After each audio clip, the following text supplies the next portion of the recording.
In the eastern reaches of the Cosmopolis subsector lies a world tempered by civil strife, alien invasion, and the uncompromising judgment of the Imperium.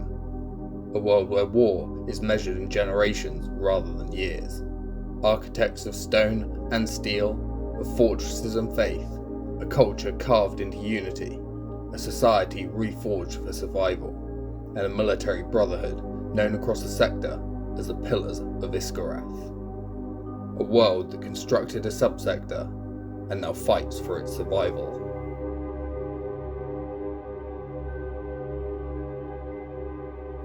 Hello everyone, I'm Kirk and welcome back to my little corner, where today we're going to be looking at another Imperial world in my fictional sector of EO.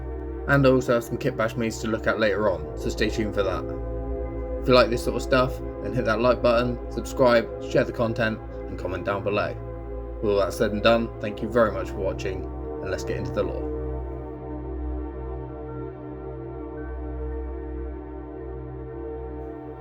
Iskareth was not founded, but found. A rediscovered feudal human colony, reclaimed during the first wave of Imperial expansion in the EO sector in late M34. Where many worlds would be carved out of wilderness, Iskareth already stood in stone.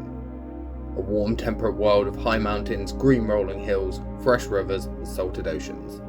Its architecture had a form of unity based in ancient Terran roots that rose in disciplined symmetry, vast colonnaded forums, grand raised arches, statues commemorating heroes of old, and marble-faced amphitheatres, plazas, aqueducts, and domed halls. Its people were builders, farmers, masons, engineers, and most importantly, warriors, trained from youth. 17 nations ruled over by various forms of nobility, the most powerful being Iskareth, which the planet would later take its name. They had relatively primitive but beautiful forms of automobiles, rich textiles, and fashions. Electricity in the largest cities. It was a world that, whilst technologically inferior, had great potential. As the Imperium descended, they were hailed as angels. For a people who had lost all religion at some point in their history, the impossible had just occurred. The heavens had opened to embrace them. Integration would be swift, and resistance almost non-existent. The ruling classes would begin educating themselves in Imperial doctrine, with the first tithes being pulled from the citizenry almost immediately, as the first Orc incursions came as they forever would after, from the eastern fringes. Not enough to truly threaten the sector, but enough to test its early regiments. Iskareth was no different. And led by Lord General Militant Pyranthos, they and other forces would establish in those early years the defensive line, then known simply as the Vale. At home, however, the people would begin to revolt against their rulers, claiming that they had taken their children to war and that they were enjoying the fruits of the Imperium without granting the people such benefits. Little did they know what this stance would bring them and cost them in the long run. With sector leadership seeing great value in their architectural ingenuity, citizens were granted education into agricultural guilds, stone cutting, ferrocrete casting, and structural reinforcement, spire assembly, and atmospheric seal engineering, giving the people access to new technologies, and if chosen, a path to autonomy and wealth. Iskareth was determined to prove its worth to their new overlords on Terra. Private industry would begin to flourish. Only a few decades later, the most ambitious of industry giants, many of them from non-noble lines, were granted dominion over vast tracts of Iskareth in exchange for contracts. Contracts that would have them build fortifications, manufactorums, industrial plants, and erect orbital docks and aid in city construction on newly compliant systems. With the rise of the world of Farouk and its stone mining operations in M35, Iskareth's prowess would aid in the development of many worlds and cities and forts around the sector. However, the old ruling class, unwilling to relinquish power so easily, seeing themselves as entitled to the rights, lands, and contracts awarded to others, would begin to resort to espionage, sabotage, and worse. Populations would begin to riot again under new industrial pressures of the Imperial regime, and high levels of local law enforcement would be sent in to deal with the issues and put down dissidents. But this did not stop the infighting, instead pushing much of it underground as gangs and private armies waged war against each other. Logistics data was corrupted, trade convoys ambushed, newly laid wires and pipelines cut and destroyed. buildings firebombed, kidnap, blackmail, and claimed assassinations would all be used to force rivals into submission and threatening tithe stability. Once again, and at the request of the planetary governor, local PDF and military forces would intervene, removing all but 9 of the great houses from power, and integrating their lands and people into others during this time.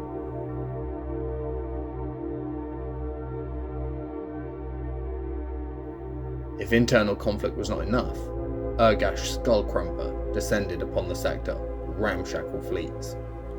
During the galaxy-spanning Greenskin Uprising, known as the War of the Beast, assaulting newly founded mining worlds to the south of the Pyranthos Vale. With EO struggling in these early days to muster a powerful defensive force, militias and levies were tithed into the guard from across the sector. Fractured and distrustful, Iskareth's warriors were no different. However, what was shown is that whilst Iskareth's forces could work well with others, they failed and even actively worked against other regiments tithed from different regions of their own world. They worked separately, and were more often than not annihilated separately, as hidden networks, guilds, and houses still tied to the homeworld refused to reinforce rivals, believing orcs would weaken their political enemies. Instead, they weakened everyone. These cancerous cells were methodically cut out by the Commissarium, and the orcs were eventually repelled by EO's forces. But the lesson was clear. For Iskareth, division meant everyone falls. Unity meant survival.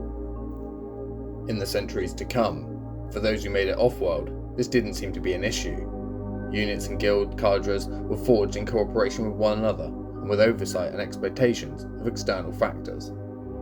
But at home, this lesson was quickly forgotten. Continued instability on the homeworld would eventually lead to insufficient tithe quotas and would finally force the Imperium's hand. It is said that the city of Valkoriaz burned for 19 days after a sabotaged Promethean tank detonated, igniting a chain reaction through the entire depot that left 5 entire districts in ruins, tens of thousands dead, hundreds of thousands injured, and setting back tithe payments by less than 1% in total. This time, in an effort to nip this in the bud before things got worse, the arbiters intervened. It is estimated that 17 to 24,000 noble people were killed and a further 50,000 incarcerated, with 3 of the remaining 9 great houses erased entirely and the planetary governor removed. For 2 years, the conflict would seemingly stop, and out of nowhere, it would explode into open civil war. 4 of the remaining houses would militarize and turn against their rulers and their allies in the other 2 houses, and all form of tithe payment collapsed entirely. The sector had bigger issues to deal with. Iskareth had been given more than one warning. An example needed to be set. And so under the claimed request of the sector governor, the arbiters and the newly founded Obsidian King's Space Marine chapter were dispatched. Chapter Master Aurex Valian did not negotiate. Over the next year, the Obsidian Kings dismantled private armies, executed rebellious nobles, and crushed holdout districts. Entire towns and city districts were cleared street by street, door by door, in methodical purges. It is unknown how many were killed, only that by the end of the conflict, in official terms, only one house of the old great nobility remained standing: Iskara, loyal to those new guilds it had merged with in those early days. But their punishment wasn't over. The world would now face penance in the Guard, and a recorded 156 regiments would be raised on the spot. As the Nova Terra Interregnum dragged the Imperium into yet another great war, Iskareth's children would pay the price for their elders' crimes. 156 regiments thrown into war, the largest force of its kind from the EO sector, forces that were sent to die, and for the most part, they did exactly that. Over the war's history, it is estimated that almost 500 regiments were mustered, whilst only a fraction in the overall conflict itself. This was a heroic number given the world's population size. During this time, Iskareth was also required, for the most part, to forge its own fatigues and armour, under the permanent surveillance of the newly formed sector enforcement from Sindramundi. Although the Nova Terra Interregnum was used mostly as a political ploy to gain favour with the Imperium by Sindrassi and controlling sector elite, and was massively costly for Iskareth's people, It would, however, lead to the foundations of a national pride that would come to forge a new era in the planet's history.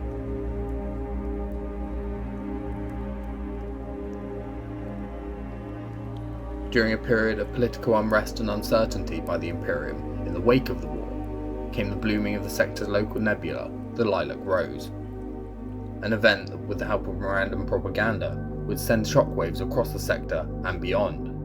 Soon after came the founding of the Sisters of the Lilac Rose, and many worlds were selected for spiritual guidance.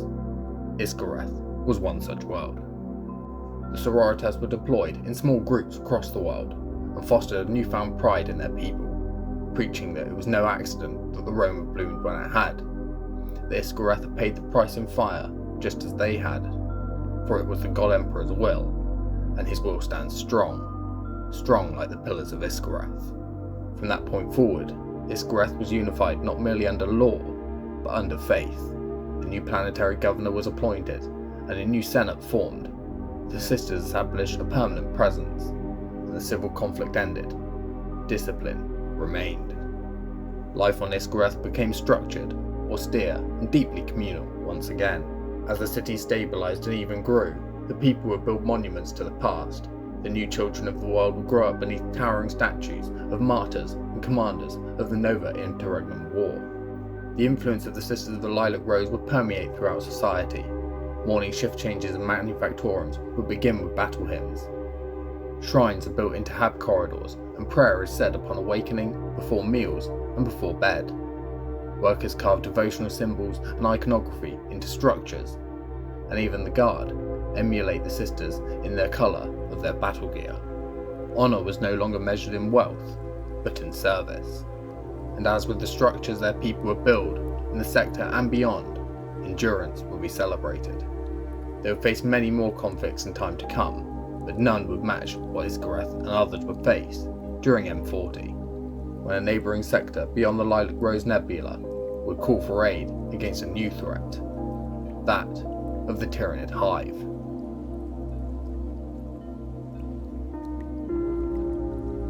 Iskareth would be called on to aid in the fortification of defensive positions across the neighbouring sector.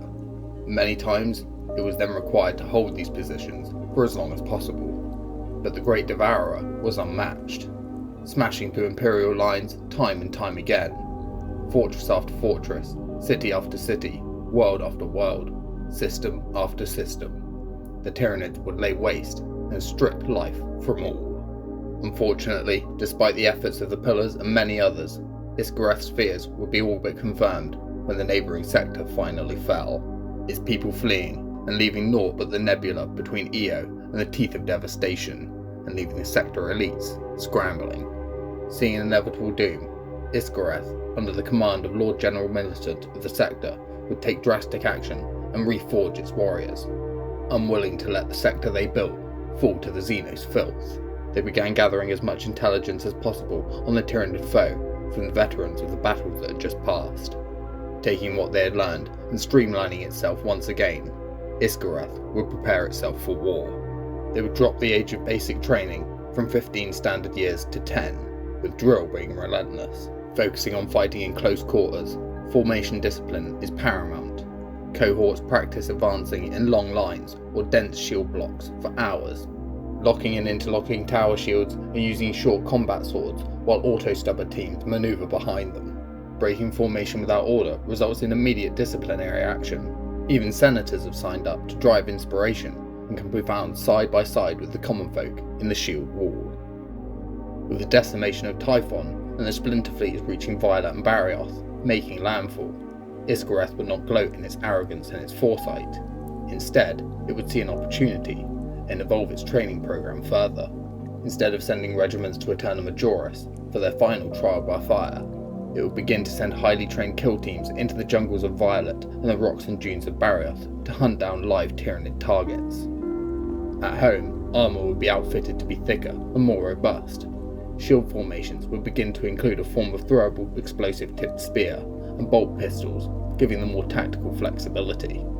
Other units would begin to specialise in disabling targets through the use of net guns or roped and chained harpoons, pinning, tripping, or dragging foes down before following it up with a swing of a heavy breaching axe. or the previously mentioned explosive spears. All under the cover of auto and lasgun fire, the Pillars have become extremely competent at their job and are becoming Tyranid specialists. They are mainly an infantry-based force. Iskareth does have a small number of tanks, including Hellhounds, Chimeras, Demon Rust, and a number of artillery units, all kitted out with additional armour plating. Vehicles operate in close support of infantry blocks rather than independent manoeuvring, and typically using sentinels to outflank enemy positions. The Pillars do not conduct rapid assaults. They advance deliberately, they fortify immediately upon capture, and then they grind the enemy down. The first regiment of Iskareth to gain notoriety, long before they were ever turned to the Pillars, was the second cohort, whose sacrifice in the defensive efforts led to the Orc warboss Skullcrumper depleting much of his force in an effort to wipe them out. Many of the world's regiments, including the Grand 200s and the most infamous Iskareth 222, would all have tales of grand heroics during the Nova Terra Interregnum, and many more would share glory in other campaigns and wars both locally and around the galaxy in time to come, against heretics, traitors, Eldari, and of course more orcs. However, in more recent time, a Pict would be captured and shared throughout the sector of an Iskarethi soldier silhouetted against the sun, stood between two rocks, spear raised in triumph over a dead Tyranid body. This Pict would come with a story of a small force of Pillars fighting on Barrioth, outnumbered and with all but one man killed or wounded. This young warrior, said to go by the name of Ari Cressida, is said to have fought off the Tyranids by himself until rescue arrived, saving the lives of himself and his team.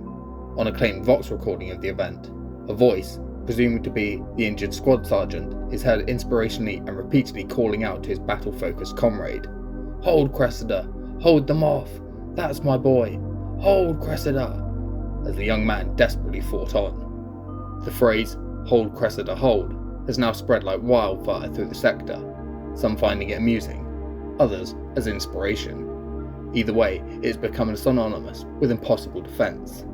It is claimed some have even adopted it as their battle cry, whilst others use it as a way to put down or humble upstart an overeager or trigger happy new recruits.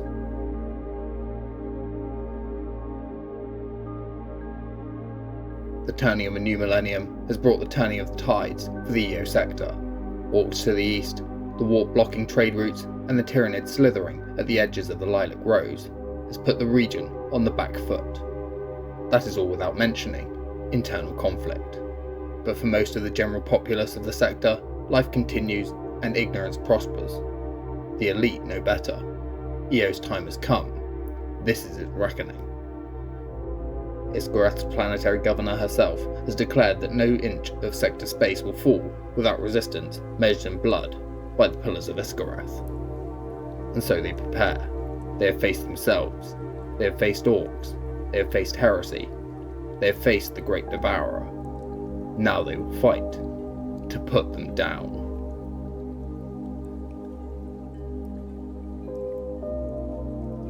Well, that's it for the lore, guys. I hope you enjoyed it. To go over a few of the minis here, there's solar auxiliary bodies mixed with some Cadian arms and lasguns, as I wanted them to have that heavy industrial armoured look, mixed with like regular and unique gear. So the harpoons and the autogun were taken from the Orlok Necromunda gang, and the axe here was taken from the kill team for the Navy Breachers.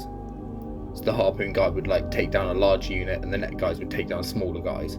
The net guy itself, or the actual net gun, and the radio pack for the Vox operator here, they're both from the Gene Stealer cult kit. The shields are from the Arbites or RBTs, however you want to say their name. Their kill team, they've got all the like big thick shields and stuff. I thought they looked really cool as like Roman styled shields. The spears are taken from a few things. I think the hands and some of the actual poles were taken from the AOS Dark Oath Marauders box. The little flags on top are from like old Skaven bits or old skeleton bits. The bombs on the very tips are from Tactical Space Marine like rockets. The old like missile launch guy used to come with like a little set of 3. I just chopped them off. You can see some of them aren't perfect, but they'll do. I love those bomb spears that like the Attilan Rough Riders and stuff like that have, and I think they just like they look cool as sort of like a Roman. They were the Pillar, which is where the idea of the Pillars of Iskareth came. what they're throwing into Pillar. And again with this guy here, the actual sergeant himself, the banner, that's taken from the old Space Marines kit as well. I can't remember which one, but it was one of the old kits anyway, like maybe a Devastator squad or a tactical squad or something like that. But you don't see them around very often, and they sort of fit this guy. It's slightly offset to make room for the extra spears. It's also the only place on this model to actually put sort of backpack spear, but I think it looks quite cool and gives the character a unique and dynamic look, having the pole off to one side of his shoulder. The heads, however, are third party. They're from Anvil Industries. I'm not sponsored by them, obviously. I just think they're really cool. So if you wanted to get them, go over there and have a look. They've got tons of extra heads and stuff like that, and they work well with these like heavily armored guys. I haven't really tried them on many others, but these ones give a proper like space Roman look. But there we are, guys. I hope you enjoyed the video. Please give it a like if so, and if you find yourself coming back to these videos, then please do subscribe. I'd love to hit that like first 50 subs and go beyond that as we come up to a year of videos. It's been great so far, and I'm thinking of redoing stuff like redoing the sector map and stuff like that to make it bigger, space some stuff out a bit better. It's not quite as accurate as I want it. I've got a few new places I want to add, so look out for that if I do, and depending on how things go, hopefully I'll see you in the next one pretty soon. Until next time, thank you very much for watching. I do really love you guys. I'll see you in the next one. Bye.